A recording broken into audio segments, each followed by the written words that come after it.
everyone. So if you can see my title, you see that I obviously changed my mind about my most disappointing reads. I first wasn't going to do it because I feel like some people mentally try to manipulate you by leaving you a comment that'll say something like, I can't believe you didn't like that book. You know, I love that book. And they kind of give you like a crying emoji. To me, it's like that's that's mental manipulation. And it's like, just because a book worked for you, it doesn't mean it's going to work for me. We're completely different people. We probably have completely different life experiences, completely different personalities. So just because it worked for you doesn't mean it's going to work for me. Also, it has to do with your age too. 20 years ago, I might have liked these books, but now I'm a little bit more critical. I'm a little bit more, I've evolved, I've matured as a person. Stuff like that is going to happen. And you can change your mind on a book. Like, it made you feel really good when you first read it years ago, but if you decide to go and reread this book and you're like, you know what, I don't know why I like this book. So, you have a right to change your mind too. So, and I saw somebody like on Threads too that was saying like, something stupid. I'll see if I still have it and I'll put it like right here, where I basically responded to them and was saying like, everyone has a right to express their feelings on what they didn't like about a book, and also it's the author's problem if they come across it, like, especially if like I don't tag them in it. I don't tag good or bad. I don't tag an author. So, I mean, if an author comes across it, that's not my problem. That's the author's problem, and they have to handle their own triggers, their own response to it. It's the same thing with like, somebody goes and leaves me something nasty. I have to handle that. I have to be the one to handle the criticism, So I just decided, you know what? Fuck it. I'm just going to go and just talk about what I did not like. These are like the ones that I was hoping I would enjoy them, but not. So the first ones I'm going to talk about, these are all DNFs. So this is what I've been doing the past years. If I'm not feeling this book, I'm not enjoying it, DNF it. DNF it, move on with your life. So the first one is Till All the Seas Run Dry. This is the second book in the Elements of Pining series by, Eliza MacArthur. That first book in the series, Soft Flannel Hank, I loved that book. I thought it was really well done. I really enjoyed it. And then she came out with another book that was historical, and I really was not a fan of it. And so I was like, ooh, crap, like I'm already on this author's second book, and I didn't like their book. So when this one came out, I was really anticipating it because the author teased this couple in her first book, in Soft Flannel Hank. So once I got into this, I was like, I wasn't feeling it. I felt like there was a secondary character that worked with the hero in here. I believe the hero's name was, I think it was Callum. I didn't write down the character names in here. Yeah, I didn't write down the character names, but his name was Callum. And he and the main female, the heroine, her name was Marjorie, but she went by Jory. Now, she was a Selkie. Now, Selkies are kind of like, I'd say probably like, they look kind of like seals, I guess. And she would have this skin that like leaves a way for her to transfer herself as this creature into the sea, and that she lives in the sea. But she also is a very curious person and likes to go up to the surface and like looks at humans and all that stuff. And the one day she ends up coming up to the surface and she notices that there's a human, Callum, that's near the surface, near the, where the ocean meets the, sand and the shore, he's by the shore and he's bleeding, he's injured. So she ends up like bringing him back to health. And then, they start to form this like romantic bond with each other. Well, something ends up happening. and it causes them to separate. I'm not going to explain it in here. You can read this if you really enjoy it. But it causes a separation, and hundreds of years go by where they have not seen each other. And she, of course, thinks that he died because he was human, and, she can live. She's basically immortal. She can live forever, And all of a sudden, while she's helping out the heroine in the first book, she sees Callum again, and first she's like, how? And then she ends up realizing he's a vampire. And so that's why he's able, to be around for a long time. And he's shocked to see her. And so they basically kind of like first start arguing with each other, and then they start making out. And then, it went into this book here where it explained more. And then they kind of like do a little bit of like argue with each other again. And then it's like them pining for each other. And then it got to the point where the reveal happened of why they were separated. And it just pissed me the fuck off to the point where I'm like, fuck this. So I decided to DNF the book because it really angered me of why they were separated. What was the reasoning of why? And then the secondary character I felt like was getting a little bit too much of his story told, where I was like, okay, the author is clearly going to write another book with that secondary character of him getting a love story. And there were different things with the relationship between that secondary character and Callum that I thought was kind of weird. And like almost like the author was hinting at something else. And I was just like, I'm not feeling this. So I did not like that. So I decided to DNF it. I'm not sure if I'm going to go into this author's newest work when she does come out with something. I'm assuming she'll come out with something next year in 2020 and 2025. But I'm not sure if I'm going to read it. I think I might give her like one more chance because this is 2 books already in her lineup of books where I did not enjoy them. So if she comes out with another book next year and I get into it and I'm not enjoying it, that's it for that author. She's just like, she's a one and done for me. It was one book I liked from her and then nothing else, So I'd rather just not keep reading this author if I'm not enjoying it. I'm wasting my time, and I'm also giving this author bad reviews or DNFs, and I'm like, what's the point? I might also just skip over this author, So the next one that I'm going to talk about, this is the same thing. This is a sequel of a trilogy. So I tried to get into and read Leather and Lark because the first book I really enjoyed in the series. I really enjoyed the first book of like this horror and romance where both of the characters are serial killers. This one here has to do with the main heroine in the first book, her friend Lark. Her family is like not on the up and up. I'm assuming it's kind of like a organized crime family. And so she ends up killing this one person, and him, Lachlan Kane and his brother come along, and they're kind of like cleanup crew. They work for this other person, and they're a cleanup crew. And so her and Lachlan kind of start off on like the wrong foot and, kind of like tease each other and everything. And that was fine. But it was like, to me, it was like, I got into about 50% of the book, and they really didn't know much of each other. Like really still hardly knew anything of each other. And I'm like, I would have thought they would have known more of each other by then. And then it was I just didn't like the way the story was moving and progressing. And the character of Lark just really annoyed me because I'm like, she never came across as like the serial killer. And all of a sudden, like, she's a serial killer too. And I was like, that's convenient. I don't know. There was things in it I really just didn't care for. And also it was boring too. Like it just, most of the 50% of the book really bored me. And I was like, you know what? I don't feel like this is going to get any better for me.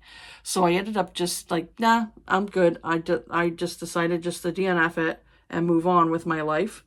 The next one really frustrated me. I really did not like this author. I don't like her writing. I think her writing is very immature. It's definitely targeted toward a younger generation, you know, and everything. And this author just, all it is like, it's just sex over substance, you know? And I'm just not into those types of books where all it is just sex, sex, sex, sex, sex, sex, sex, sex, sex. And then it's like, where's the rest of the story? Like, what else are we doing here besides them fucking, you know? And it's funny because I recently shared a Papa Meat video where he was talking about like the smut that's on TikTok, and they were doing excerpts of pucking around, and I just started laughing, and I'm like, you know what, this is the reason why I DNF'd that book, because I just didn't like it. It was not very good writing. The writing was mediocre. The storyline, I could not stand the heroine. And so yeah, if I didn't mention it before, it's Pucking Around by Emily Rath. This here, I just, you know what, it's not for me. It's not for me. Yeah. If I would have finished this book, I would have gave it a 2 or 1, because it just really disliked it. Where the heroine is like going to medical school, which I find highly doubtful because she doesn't seem very intelligent. No offense to her, okay? But she doesn't seem very intelligent enough to be a doctor, you know? And I'm like, you gotta kind of be smart to be a doctor, you know, because you go all these years of medical school and training, and you know, you're there for a lot of years. You have to go through residency and all this other stuff, and because, you know, you save people's lives, and if you're stupid, you can kill somebody and possibly get a malpractice lawsuit on you for killing a patient. So she's not very smart. She's not very smart. She gets involved with, oh God, what was his name? Jake in the prequel novel. She gets involved with Jake. It's like a one-night stand. And then in this one, she comes to Florida so that way she can go and work for the Jacksonville Rays, this new upcoming hockey team. And then she sees Jake again. And of course, he's still interested in her. And then this other guy, Caleb picked her up, and he's bisexual, which I was like, I guess. I felt like he was more gay than bisexual. Like I felt like he was more interested in his friend than her. You know, that's what I got from it before I DNF'd it. And then they had Ilmari in here, and I just got to the point in this book where I was just like, I don't care. There was way too many perspectives that I didn't like, way too many POVs. And I didn't care about their fucking shit, you know?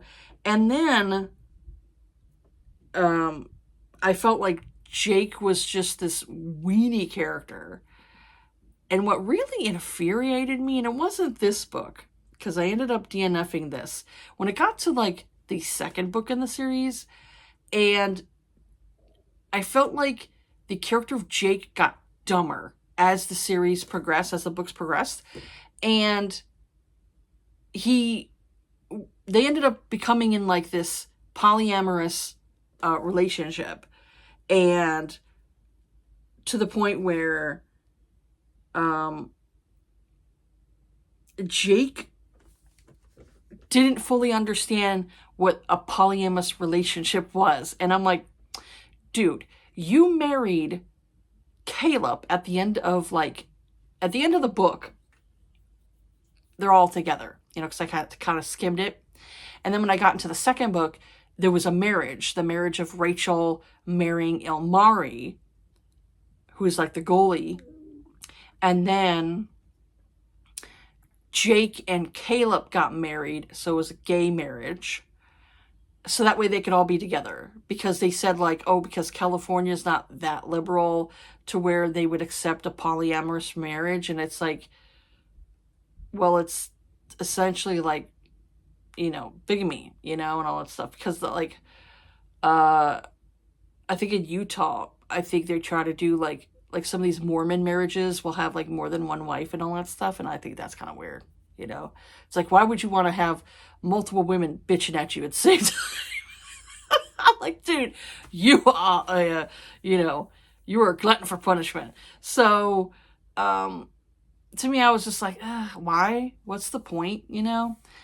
She just really needs all three of them dick, you know, all three of them's dick. I didn't get it. I just like, I don't get it. I don't get polyamory. It's not my thing. I could understand two, but when it goes to three or more, it's kind of, you know, too much of a sausage party in that relationship, honestly. So it really just, I didn't like the writing. I didn't like the characters. They all kind of, I thought, were just immature and just stupid, and it just wasn't my thing. So that's why I ended up DNFing this, and then I got into the second book. The second book I thought was okay. But honestly, this author's just not for me. So I ended up DNFing that and moving on with my life. So the next one that I had issues with, I ended up DNFing. And I liked this whole series, but this book here just really infuriated me. So we got The Varsity Dads. This is book number 2, Tight Ends and Tiaras. Now, this one here, I had DNF'd it around the 58% point. So you have these characters of Ben and Sierra. Now, Ben's a football player, and this series is basically like, if you're not into Secret Baby or Secret Child or anything like that, you're not really going to like this series. So I would say like this would be a series you want to avoid if you don't like, you know, babies and all that stuff. But this whole series is basically like, either like a football player finds out that he's a dad, and now he's got to raise this child by himself, or say like this couple started dating and then they get pregnant right away, so now they have to like, you know, wrestle with that. This one here was Secret Child. His ex was a see you next Tuesday. And so I really disliked the baby mama drama in here. It really frustrated me. I've dealt with baby mama drama, like, you know, my husband, his ex-wife is a see you next Tuesday, and my ex's ex-wife is a see you next Tuesday. So yeah. So I don't get along with these women. So this one here was basically similar to like stuff that I was dealing with, and I just it can be a difficult thing for somebody who doesn't have children getting involved with somebody who does, and then dealing with all the drama that has to do with an ex. I really wish that people would just be civil with each other. You know, it's like, even if you hate this person, be civil with them, only for your child's sake, you know? And so this one here we got with Ben. He's very kind of like more of a non-emotional type person. And so he kind of like, you know, does his thing with his football. And he has like obviously some past trauma issues, you know, especially when it came to his ex and everything like that, because she broke up with him. So he has a crush on Sierra, and Sierra is dating a douchebag at this time. And so she ends up getting dropped off by Ben to the airport because her ex-boyfriend, or her boyfriend at the time, had basically said like he was going to be busy with something. Oh yeah, he's busy, all right. Busy putting his face in some other woman's, punani, and getting a rim job from some other woman. Yeah. So she gets dropped off. A storm comes, and they basically have to cancel the flights. So she ends up taking an Uber home, or Uber to basically the frat house that her boyfriend is, you know, rooming in. Goes in his room, and he's on his bed, flat down on the bed. One chick is riding his face, and the other one is either riding him or she's giving him a rim job. I can't remember. That part's kind of fuzzy. And so she sees it, and she's like, are you fucking kidding me? So he, you know, while he's busy engaged with, you know, these two ladies, and ladies is very questionable at that point. They would be something else in my eyes. she starts throwing his electronic stuff out, his computer, his stereo system, whatever it is, throws it out the window. He has no idea this is going on because he's too busy engaged with these, ladies. So it gets to the point where he finally realizes something's up, gets off, gets them off him, and is like, what are you doing? Everything like that. And so they're arguing. And next thing you know, she's getting a bottle hit over her head by one of the ladies. And one of the ladies who was engaging with it was her friend that she was rooming with. Yeah, great for that. So she ends up waking up in the hospital and Ben's there. And so he basically kind of like is helping her recuperate. Then Ben's ex comes into the picture and tells him, oh, guess what? My 2-year-old daughter is yours. So this is how he finds out he's a dad. And I'm like, great. So the ex says, well, my husband is all mad and he was hitting me. And I'm like, well, not to say that I defend the husband, because he clearly has issues he's dealing with and he should not have hit her. I'll just say that. You don't hit a woman no matter how angry you are. Same thing with a woman. Do not hit a man no matter how angry you are, because it makes you look bad. So, but she lied to him, She had told him like, oh, well, and she had told him that he was the dad of this child. Meanwhile, she goes and realizes or does a DNA test. They have to do a DNA test that the kid is actually her ex, her ex's. And so, of course, she's like, oh, well, can I stay with you since my husband's all like, abusive and everything like that. I just was so annoyed with the ex. She was so immature, wanted to get Ben back. And I'm like, well, you broke up with him, bitch. You broke up with him. And so she keeps doing stuff to kind of like get Sierra mad or jealous, And it just really frustrated me to the point where I just couldn't take it anymore. And also like his child that the biatch had went and, raised, that kid was a brat. That kid was a total brat. And they, were trying to correct the child when it came to like different things. And plus also it's like, this kid's 2. It doesn't know who this person is. And now you're like, oh, here's your daddy after 2 years of only knowing this person as their father, So that really frustrated me. And I was like, you know what? I can't deal with this anymore. So that's why I ended up like DNFing it, because it was just such drama that was involved with this book that I just couldn't take it. I don't like when they have exes in the picture and the exes are horrible people, I mean, you can go and have a relationship with somebody where it's like, well, we realized we were better friends, that would be better to do that, better friends, and just have it to where you're both civil with each other. So the next book that I ended up getting into, that I ended up DNFing, was P.S. You're Intolerable. Now, this whole series, I'm not a fan of. I don't know why. It reminds me too much of T.L. Swan. When T.L. Swan has these books that are kind of like a roller coaster relationship where it's up and down, up and down. And I hate that type of like writing style. So this one reminded me too much of like T.L. Swan, and I just did not like it. But I will say, I felt like this one here was a little bit better than the other 2 books I read that I'll talk about, after.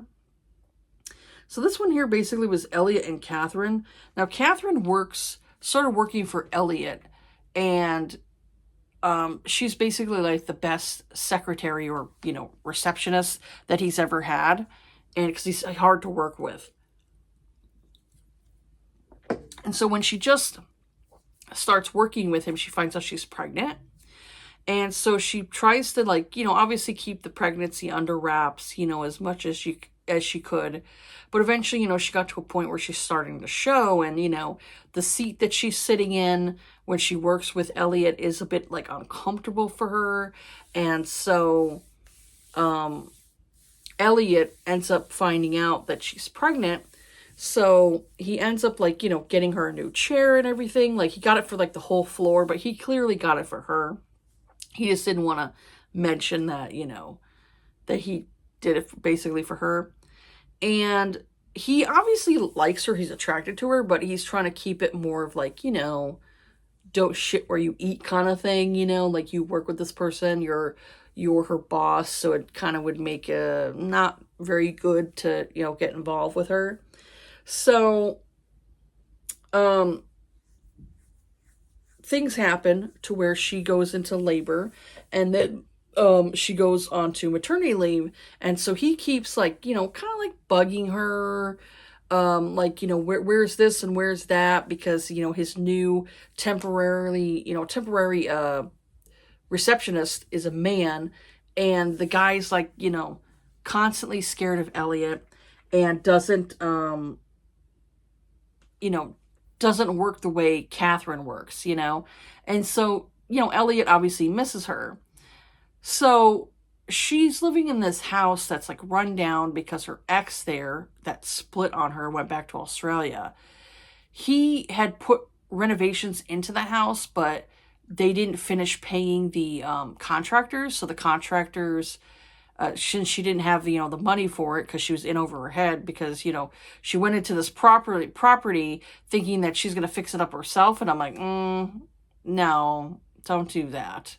That was kind of a bad idea for her. And so she's living in this house that she owns that is all like a fixer-upper. And so it has like a lot of things that you need to get fixed up with it, And so the people who were the contractors had basically had to strip things away because, they now have to sell it or try to reuse it for some other property. So that way they can get their money back for it. Otherwise they're out how much money. So she's very much living in this like house that is very run down and with a baby, and she's by herself, and, she's haggard, when you're going and you're taking care of this child by yourself because you don't have any help, because that's basically what happened with me when I had my first child.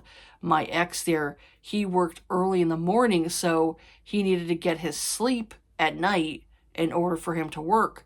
So since I wasn't the one that was working, I was basically a stay-at-home mom at that point, until I could find another job, which I wasn't able to because, certain employers don't want to hire you when they find out you're a mom, it's they don't want to say it, but they say, they say it by not hiring you. So I was taking care of my eldest by myself, and so I was a zombie. So I mean, I could understand, I could sympathize with her plight, of her being a zombie and everything. But I really felt like she was kind of like too stupid to live, because she made a lot of stupid, decisions when it came to like, her life and stuff. And I really didn't like it. And then I felt like his turnaround where he started helping her, once he found out like, she was living in this house and everything, he brought her and the baby to his place. It just felt like a little bit too convenient. And obviously their relationship, evolved to there.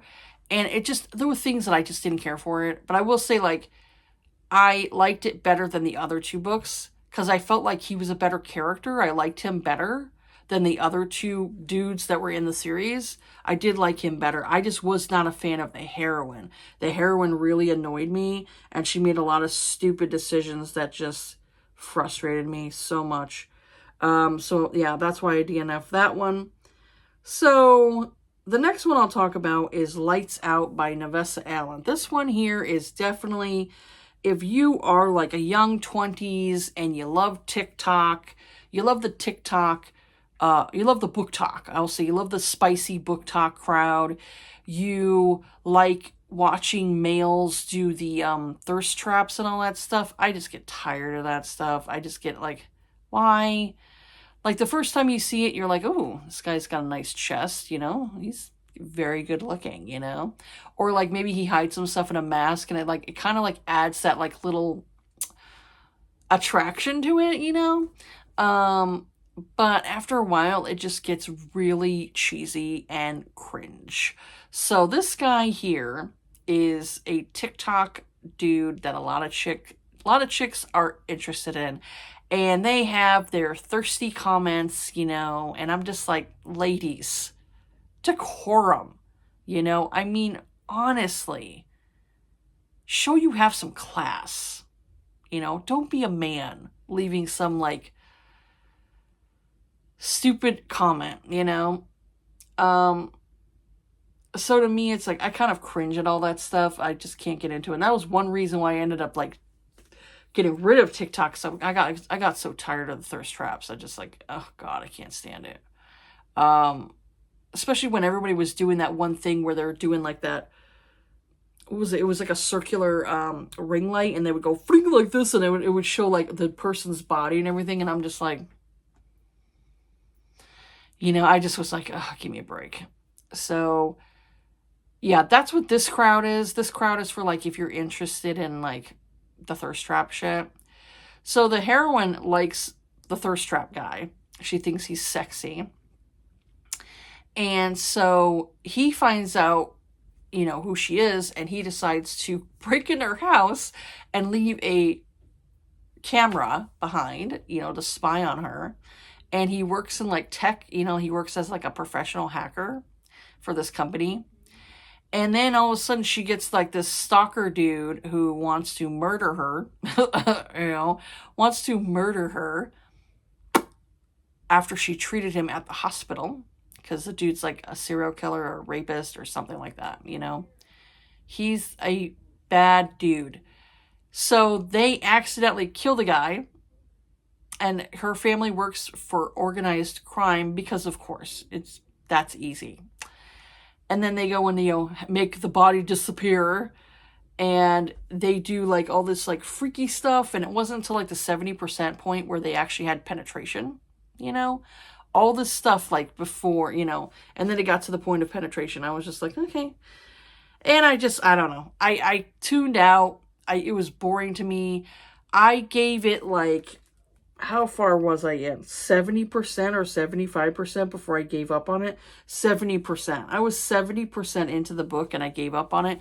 And the reason why I went that far is because this is not available through Kindle Unlimited. You have to buy the fucking book for an ebook, and I didn't want to buy the physical copy of it. So I ended up buying the ebook, which was like $10.99, and I'm like, never again. Never again am I buying a $10.99 book. And so I just thought it was a waste, that it's really only for like young people who are really into like TikTok. If you're not into TikTok, if you're not into like the dudes that are the cringy thirst trap dudes, you will not like this book. It just, yeah. It's only for like young people who are really into that stuff. And, for me, I just felt like the writing wasn't very good. It was kind of mediocre to me. I felt like she needs to be, needs to get better as an author. And, her like writing style and everything. Yeah, just wasn't a fan of this at all. And I was just like cringing through most of it. And I'm just like, this is just cheese. Yeah, it was, yeah. It'd be the kind of stuff that Papa Meat would laugh at. Honestly, it would. It would be something that Papa Meat would laugh at. So, the next book I end up DNFing. This one was really disappointing, and I really just hate that I had to DNF it because I was not feeling it. So I ended up reading Echoes of the Tide. This is Deep Waters #3. I really like book 1 and book 2. I really like the series. It's an interesting series, but this one here just took a really dark turn, and I really just was not having it. And I don't like the heroine. I just did not like her. So it took me a while to get through this book. Like, I started it toward the beginning of November, and I didn't DNF it until like November 27th. It took me almost a whole month to read this book because I kept stopping and starting and stopping, just getting through the book really slowly. It just like really frustrated me. So the story dragged for a lot of it because these characters, they knew each other in the previous novel. They would communicate through like, technology. And he finally meets her, and he's like, she's like, what he thinks. She thinks she's beautiful, even though she's kind of like geeky. She's kind of geeky. She's got glasses, and she looks kind of like, dirty and stuff, because that area, I think it was like Gamma or something like that. There was like, there's different areas of where these people live underground, and, like in the water, in the sea. And she lives in an area where it's like there's a lot of criminals and a lot of bad people and stuff. And so they're trying to shut down, I believe it was Alpha. They're trying to shut down Alpha. And so they end up swimming through these areas to try to get this key that's going to help them, do what they need to do. And through most of the book, it was mainly them swimming around, and it was very boring. And then there would be some things where, you could see like they obviously have this attraction to each other. And then it just got to the point where I was like 70% in for them to even find the key. It was most of the book of like them looking for this key that they finally found it. And there was a lot of killing in this book. Like, he was like such a sweet character towards her, like so sweet, so like devoted to her. But he was a killing machine. Like, he killed a lot of humans. Granted, there were some bad people who were kind of like attacking him too, but he went and annihilated them like super quick. He was that strong. And there was a lot of like other things that was going on in the story that I was not a fan of, like certain areas that you end up finding out these people are like cannibals, and I'm just like, oh, it was like horror, and I wasn't expecting that. And like, it very much was like, it went very dark, and I was like, dang, what is going on in this area? Like, this is just, I wasn't expecting that, and I really just wasn't a fan of the heroine. I felt like that the hero deserved more. What was his name again? I forget what was his name. Like, she's called, Machetes. His name's Machetes. I really liked him, but I really didn't like Ace. She went by the name Ace. I really didn't like her. I was not a fan. I felt like he deserved better than what he got, with her. The last book I'll talk about that is a DNF for me before I delve into my books that I read was this one here. The Remains of Christmas by Megan Montgomery. The beginning part, I really enjoyed this book. I was really enjoying it. I had DNF'd some other Christmas stories that just weren't working for me. But this one here, I really was getting into. And I finally had a DNF it around the 24% point, because she's doing the same thing that some of these other people are doing, where you have these characters where this guy is like a specialized dentist, where he sometimes works on cases where if somebody finds a skull, they're trying to identify the body, but also you could go through like dental records and all that stuff too to see if you can identify who this person is. And so he's there to kind of like help investigate this case where this woman is working there. She's a forensic pathologist. So she ends up calling him in, and her assistant is like this young 21, 22-year-old, and he's 35. And they kind of made it like, oh, it's this huge age gap. And I'm like, not really. I really consider age gaps between like, if you're like at least 15 or 16 or plus older than this person, I would consider that an age gap, because you're technically old enough to be this person's parent. When you think about it, as soon as a woman is able to menstruate, she's able to get pregnant. So if she's like 13 getting her menstruation, she could be a 13-year-old parent, technically. I'd hate to see that, because I don't like seeing really young people getting pregnant. But that's the way I kind of consider it, is like, if you're like at least 15 or 16 years older than this person, that's when I consider it more of an age gap. If it's like 10, not really. It's not really a big age gap. Not really.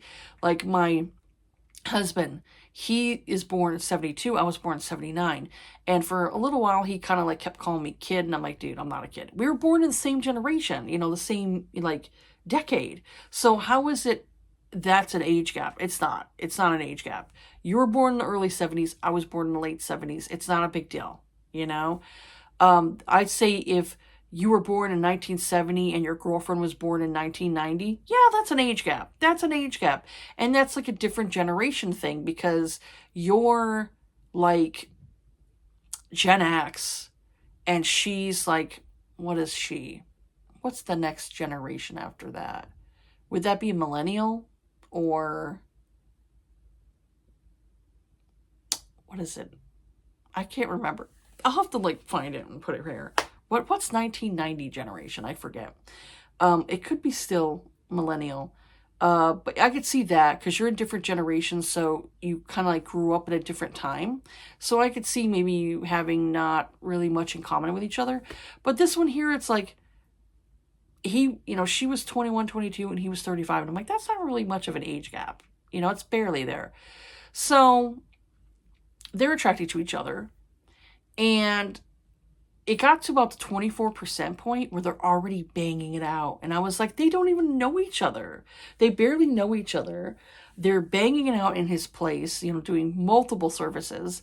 And then it turned into like insta love.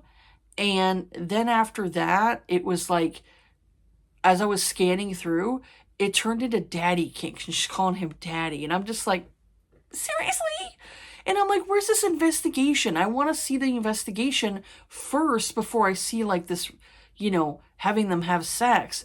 And this is what I've been seeing lately with like a lot of like authors lately is it's this, let's go and get the sex done first before the rest of the story. And I'm like, but you've already had sex. And I'm like, I don't care anymore at this point. I don't care about your story because you've already got this couple like already together. And I'm just like, why? I hate that. So I'm not a fan of that because it doesn't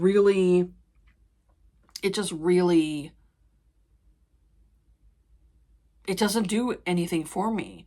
I want to see the buildup of the relationship with these characters. I don't want to see, them already get together 20% in.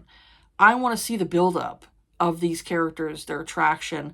I want to feel the romance with these characters. I just didn't feel it. It was just sex, And that to me is just boring. I get to the point where I'm like, I'm bored. I'm bored with this. I'm not enjoying myself. And it just makes me angry. It just makes me angry. And so, the next one I'm going to get into is, these are like, I'm only going to talk about 4 because these ones, like I said, most of my stuff is like, I DNF it because I'm not enjoying it. But these ones here, I ended up getting through.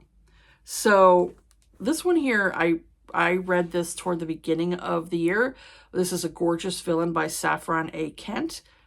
This author's not for me. I will never delve into another book with this author again. So this one's basically like bad boy and a good girl kind of like trope. And I just thought it was cringy. I was rolling my eyes at it.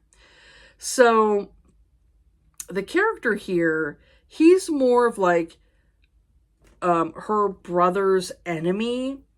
And I said this was beyond cringe. My first and last time I'll give this author access to my eyeballs.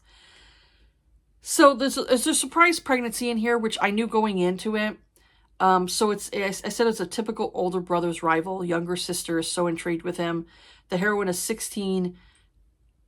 She was so stupid, which I'm like typical 16-year-old, like a lot of people who are like teenagers, they're not very smart. They make really bad decisions. But she was such a doormat for this fucking dude. And I'm like, it's like, really, girl? Really? So his name was Reed, but he went by Roman. And I'm like, why? And her name was Callie.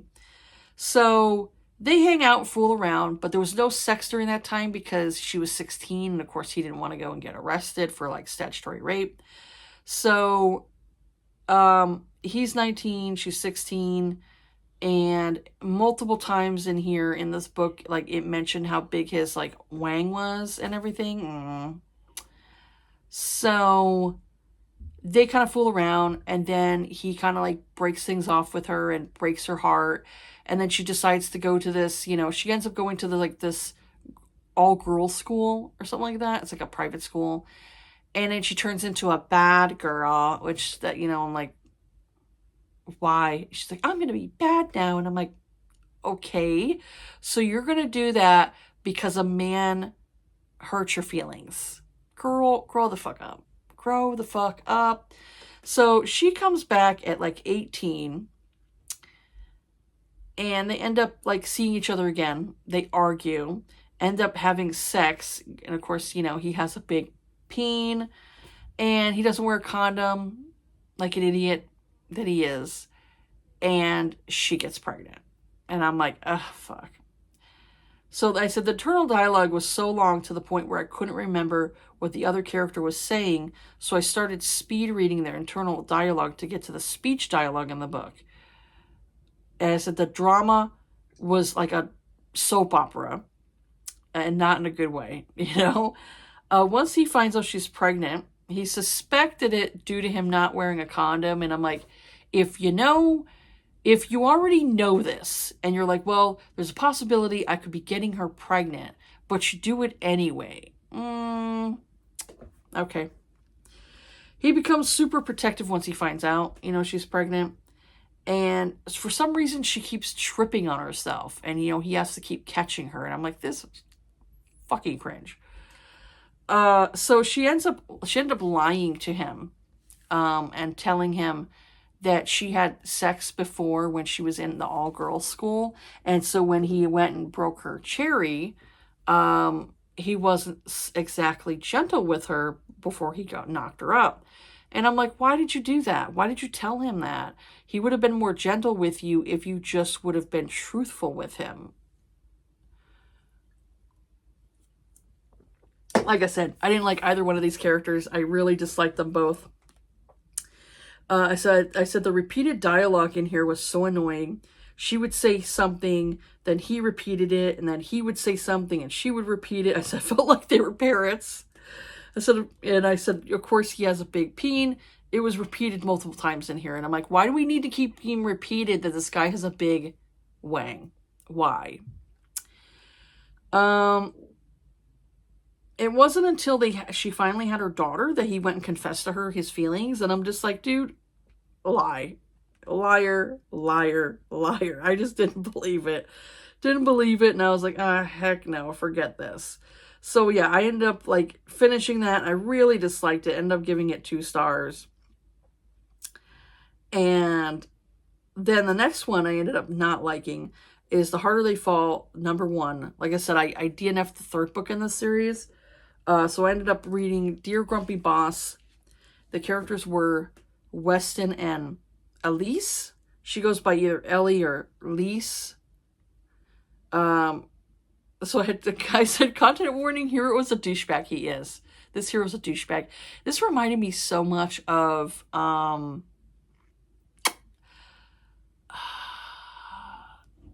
yeah, because she's working with him.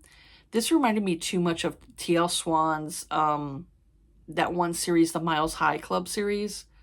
The Miles High, I think it was Miles High series. This reminded me so much of that, of the first one. And I just was like, I'm not liking this. So Elise and her boyfriend, Patrick, are living in Chicago. She moved there 4 years ago to be with him. She thinks their relationship is good, but she's not happy with her current job. So her boyfriend is away on a business trip, and she meets this new woman at work who says she knows her. Like, she's like, she recognizes her. She goes, I know your face. She goes, I don't know where I know you from, but I know your face. And so she's like, okay. You know, so this woman ends up remembering and says that she has been dating one of Patrick's friends, and she's a part of this group chat while Elise is not. And the woman shows the messages to Elise, which basically shows that Patrick, as well as his friends, have been using a GIF video of Elise as a joke, calling her jiggle tits. Yeah. So with that information, she decides to enlist help from her protective brother, Elliot. Elliot was in the 3rd book, P.S. You're Intolerable. And his friend, Weston. And she basically moves and ghosts Patrick at the same time while he's still gone on his trip. I said, seriously, that was epic. While he was gone on his trip, she disappeared. You know, she totally disappeared. So she moves back to Denver, Colorado, and gets a place to stay, which Weston owns the building. I'm like, convenient. and Elise is staying with her friend. So Elise also gets a job at Weston's company called Andy's, as a copyright. She's a copyright, works there. So Weston sees Elise after 4 years, and he's still attracted to her. So he starts to send her pink flowers because pink is her favorite color. And he leaves her post-it notes on her desk with facts about elephants because he remembered that she liked elephants, They continue to send emails and post-it notes back and forth with each other, like flirting. So Elise loves to hike, and one day she goes by herself and runs into a mountain lion. And I'm like, that was stupid. Why would you go by yourself to this area and it's known for like wildlife? That's dumb. And you should have something on you, at least like bear mace or something to help like get the mountain lion like to run away from you, because like a mountain lion, yeah, you ain't outrunning that fucking shit, So luckily Weston shows up and helps her back to her SUV. Their emotions are on high, so they end up making out in the back of her SUV, and they almost have sex when they hear other people and stop. I think with mountain lions is you don't take your eyes off of them, so you have to back away while they may continue to like prowl towards you. But if you go and you look away from them, they'll attack, So that's why I said, like, would bear mace work on them? If you had like bear mace, it goes pretty far, and I would think maybe you could spray them and it might deter, stop them from like trying to like, and then you could run the fuck away, So of course they make out and everything. So when they get back into work mode again, he calls her into his office and says they have to be professional and not do that again. But when she's about to leave, he makes out with her again. And I'm like, dude, why are you like playing mind games with her, right? And gets her to orgasm. Then they go on a work trip and he can't control himself, and they proceed to banging out on every surface to get her out of his system. Yeah, dude, that's not going to work. Then he says that not only that they only have this trip to be together, and once they get back, they can't be together. They have to be professional again. So when they get home, he immediately changes his mind, and they're still kissing and touching, and his friend Luca sees them together. Then her brother Elliot finds out. Then they go from being in a relationship, and he ignores her at a party for work. Then she forgives him. Then something is going on with his job again, and he ignores her again. And he said that's where she decided to end it. I said, so then he has to grovel in order for her to take him back. Then she does, and happy for now. And at the end, I said, this is the first book by Julia Wolf I actively disliked. I said, it reminded me too much of The Stopover and T.L. Swan's writing. I'm hoping this is the one-off and not the whole series. It was the whole series.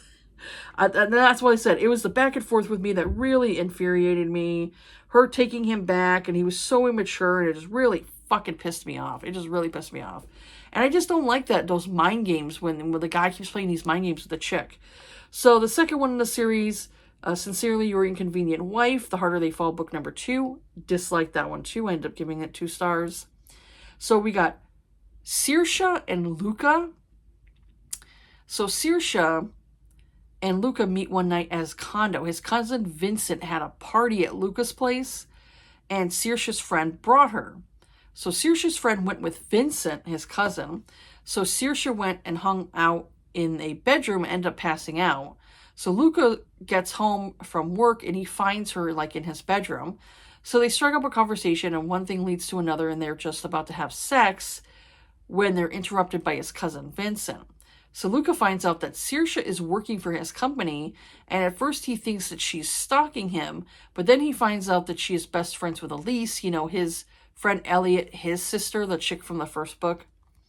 So Luca and Saoirse go from seeing each other at work to him asking her to marry him, so his sister and family get off his back, so it'd be a fake marriage. So I really dislike Luca and his treatment of Saoirse. When they finally do have sex around the 50% mark, he doesn't want to have sex at his condo because he wants to save his home for his real wife. Yeah. Because him and Saoirse are only going to be married for 2 years. I felt that he treated her as he would treat a common prostitute. When he finally gets his head out of his butt and realizes that he loves her, she acts like she can't remain married to him because she doesn't believe in marriage. I'm like, why get married then if you don't believe in marriage? I thought that was a really dumb excuse for a third act breakup. I said Luca was constantly pulling away from her during the book. I felt like he would go all hot and cold on her with his feelings. So it put her in a purgatory state of not knowing where to go in the relationship. So he could have easily opened himself up and told her how he truly felt, and maybe she wouldn't have acted the way she did. I said, thank God for Elena. Elena is the other series. She's a character in the other series, and I just loved her character in this here. This was the only good thing about this book, is I love Elena. So she basically was telling Saoirse that she was stupid for thinking that she can't remain married to Luca because of her hiccups with her parents. So her parents, like, it was a very bad, like, marriage. Her mother is a fucking horrible person. So Saoirse is related to another character within Julia Wolf's series that she has. And so this was basically Saoirse's story. And yeah, unfortunately, was not something I enjoyed. I really couldn't stand her mother and all of the things that her mother had did to, like, her father. And then all this stuff, like, why she had all these hiccups when it came to, like, marriage and everything like that. It just, I was not a fan of it at all. And like I said, the characters with the hero, where he constantly would play, like, hot and cold games with her, it just got so frustrating to me. And I just got to the point where I was like, you know what? F this. I don't want to, I don't want to deal with the series anymore. So this is why when I got into the third book in that series, I ended up DNFing it, because I was like, what's the point? What's the point of, like, keep reading this if I'm not enjoying myself? So I'm trying to find the other books that I did not like, that were, like, disappointments to me. Where are we at? Oh, I think it's one more. Let me find that in my Goodreads. Here we go. So the last one I'm going to talk about, this one here, I actually started reading it because the author was complaining on her Facebook, and she started complaining on her threads that she was getting negative feedback on her book. And you come to find out, she was marketing her book as a romance, and it's not a romance. If there is no HEA or HFN, happy for now, at the end, it's not a genre romance. And when you argue with readers, it's going to piss us off. Now, I wanted to be fair with this author and read her book and not... I don't like when people review bomb and they don't read a book. Read the fucking book. If you're going to review a book, read it. So I decided to, since it's through Kindle Unlimited, I was like, good, I can just borrow it and just return it, after I'm done with it. So I decided to read this book. So it's called An Unexpected Game by Ava Danielle. Now this one here, when you look at the cover, it screams a romance. When you read the synopsis, it screams a romance. So we have the character of Natalie. She goes by @Nova11. And Neil, he goes by @Storm325. So I said, content warning. I said, from the book cover and synopsis, this sounds and looks like a genre romance. It is not. This is a romantic tragedy. Her main love interest dies at the end. I said, it would have been nice if the author claimed that in the synopsis. I knew this based on the criticism she was getting on threads. Also, she deleted her posts trying to defend herself and bashing reviewers for the low ratings. I wanted to read the story so I could form my own opinion. So I said, Natalie lives in an apartment complex, and every Friday she hangs out with her neighbors for game night. Her neighbor Tyler is attracted to her and teases her and flirts with her. So one day she runs into her ex-boyfriend Neil, and she's upset because she hasn't seen him in years, ever since he cheated on her with one of his coworkers. So I said, in the meantime, she's been having conversations online in a gamer room with a guy named Storm325. They flirt with each other and eventually talk on the phone, but his headset sounds a bit static, so she can't recognize the voice. So she goes on a sort of date with Tyler, and when she notices Neil again on the street staring at her, she kisses Tyler to get back at Neil, which I thought was very immature. And it's playing games with Tyler's head, because I'm like, Tyler obviously, had a crush on her and liked her. So I didn't like that part. And it's like, just because you're mad at your ex doesn't mean that you go and you kiss Tyler. It's like, at least, you know, talk to him about it and say, hey, Tyler, would you be willing to do me a favor and kiss me because my ex is right there and it's pissing me off and I want to make him jealous because he, you know, he had cheated on me. Then Tyler might have went with it. But you go and kiss him like you're interested in him. That pissed me off. As I felt bad for Tyler. So Storm 325 and her decide to go on a date, and what do you know? The guy who sees her, but she doesn't see him, is Neil, her ex. So I said he didn't realize that Nova 11 is his ex-girlfriend, Natalie. He says that he never got to explain what happened when he cheated on her. He still loves her and ends up texting her as an excuse, but he wants to make it up to her with another date. Like, once he sees her, he's like, he can't go through with the date, but he'll make it up to her next time. So obviously he can mentally prepare. So Neil meets Natalie at the Alice in Wonderland statue in Central Park. When she discovers that Neil is Storm, she's upset, but after they talk, she agrees to talk to him some more. And he asks her out on a date, and they get to know each other again. Then they start having sex again and get back together. Tyler is upset about her and Neil, but he eventually gets over it. And that's why I said I felt bad for Tyler.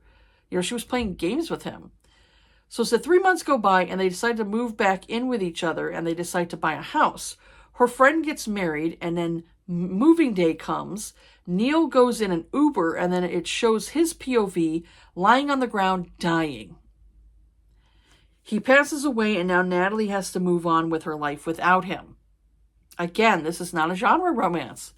So it's the things I had issues with. 1, this author claimed that this was a tragedy, a romance, and a women's fiction. I would say this book was definitely more of a romantic tragedy with sprinkles of women's fiction, definitely not in the romance genre, because the romance genre always has an HEA, HFN. 2, Natalie forgave Neil way too easily, and his excuse for cheating on her was lame. Yeah, it was lame. 3, I didn't like how I felt like Natalie played mind games with Tyler, especially because she kissed him and led the poor dude on, so I understood why he got upset. I said, the plot of the mystery of who was Storm 325 was predictable to me. I figured that it would have been either Tyler or Neil. I said the author should have given the heroine an HEA with Tyler. That's kind of like how I felt like she could have made it up, you know, like, instead of like, yeah, I think people still would have gotten mad at this story because she led people on to this story of like this romance, and then Neil had died. I said, I think what would have made up for it is if you could have said like cliffhanger, you know, here's a cliffhanger, you know, this will be an HEA, you know, this will end up being an HEA kind of thing. I think if she would have changed the story around, and instead of having it to where the majority of the book was her and Neil together, it would have made sense to have it to where the prologue, the beginning of the book, could have had it to where it shows a little bit of her and Neil's relationship. Then all of a sudden tragedy happens. She loses Neil. He dies. So the rest of the story could have been how she's dealing with the loss of Neil, but then she ends up befriending her neighbor Tyler and ends up getting romantically involved with Tyler. That would have made more sense. If that's the story you were going with, that would have made more sense. Instead of, no, she goes and plays the games with Tyler, and then it's Neil, and then Neil dies. And then now she's got to go and move on with her life. Then it's not a romance. This is like a women's fiction romantic tragedy. You know, that's why I said you have to market your book properly. If you don't market your book properly, people are going to get pissed off, especially romance readers. We're looking for the HEA. If you think that's predictable, then don't write romance. Don't write romance if you think the genre is all predictable with an HEA. That's what we're looking for. We want the happily ever after. And when you don't give us that, people get pissed. And then when you whine and complain because you misled your audience, your readers, it makes you, the author, look really bad. Really bad. So yeah, that one there, you know, I gave her a 3 to be nice, you know, but I really just didn't enjoy the book. I really would have liked if the book would have made it the other way, like I said, where, you know, have it to where she's dealing with the loss of her boyfriend. That was kind of like an up and down relationship, but she really loved him.